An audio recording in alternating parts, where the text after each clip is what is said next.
Hello friends, समाजशाला में आज का विषय है खेलों के अंदर बेहतर प्रदर्शन कैसे करें।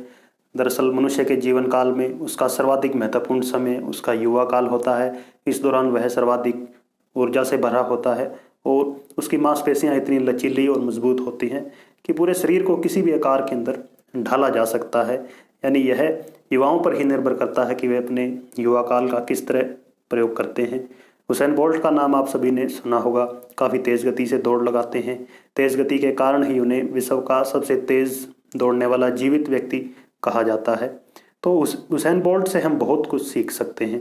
दरअसल बोल्ट या अन्य बड़े धावक किसी बड़ी इवेंट में भाग लेते हैं, ओलंपिक्स हैं या कोई अन्य इंटरनेशनल चैम्पियनशिप हैं, तो उनके अंदर वे 4 साल के बाद वापसी करते हैं और 10 या 12 सेकंड के लिए ही दौड़ लगाते हैं। तो उन 10 या 12 सेकंड के अंदर उन्हें 4 साल के जो एफर्ट हैं वो झोंकने होते हैं। तो इसलिए उनकी 4 साल की तैयारी है वो इतनी बड़ी हो जाती है, इतनी लगातार हो जाती है कि वे 10 या 12 सेकंड के अंदर अपना सर्वश्रेष्ठ प्रदर्शन कर जाते हैं।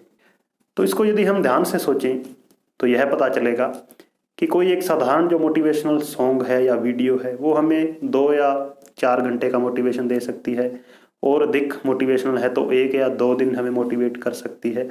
लेकिन हमें चाहिए प्रतिदिन मोटिवेशन, क्योंकि मनुष्य का स्वभाव ही ऐसा है कि वह गलत दिशा के अंदर लगातार भटकता है या अपने फोकस से हट जाता है।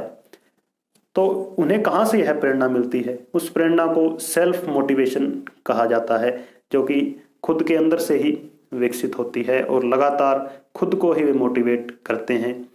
हालांकि यह बहुत मुश्किल है सेल्फ मोटिवेशन, लेकिन मुश्किल काम करने से ही जो बड़ी उपलब्धियां हैं वो हासिल होती हैं।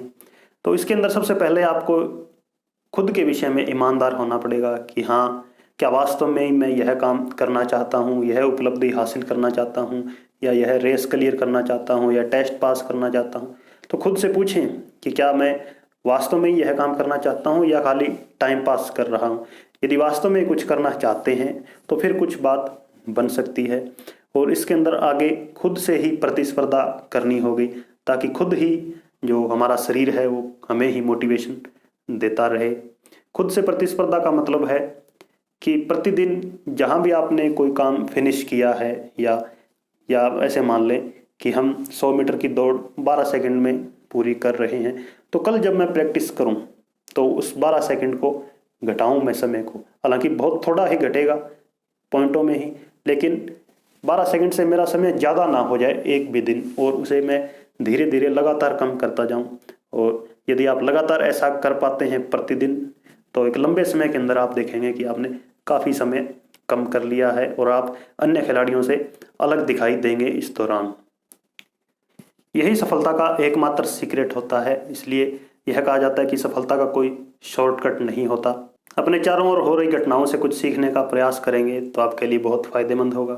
जैसे ओलंपिक से हम सीख सकते हैं कि ओलंपिक के अंदर जब हम देखते हैं किसी भी बड़ी इवेंट के बाद या 100 मीटर 200 मीटर फाइनल रेस के बाद जो पत्रकार उनके पास आते हैं खिलाड़ियों के, तो हर बार पत्रकारों का जो पहला सवाल है वो यही होता है, आर यू नर्वस?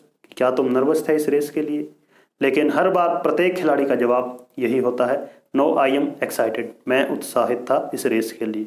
तो इस नर्वसनेस और एक्साइटनेस की जो बीच का अंतर है उनसे आप भली भांति वाकिफ होंगे कि नर्वस होने का मतलब है कि मेरा शरीर ही मेरा साथ नहीं दे रहा है। यानी उन्होंने अपने माइंड सेट को इस तरह सेट कर रखा है कि हर कंडीशन के अंदर वे पॉजिटिविटी लेके आते हैं, और यही उनकी जो जीत का है वो एक अलग ही कारण होता है। भारत के अंदर सबसे ज़्यादा जनसंख्या का अनुपात युवाओं का है। सबसे ज़्यादा युवा पूरे विश्व में भारत में ही पाए जाते हैं। लेकिन भारतीय युवाओं के सामने समस्याएं बहुत अधिक हैं, और उनमें खासकर एक समस्या है मोबाइल।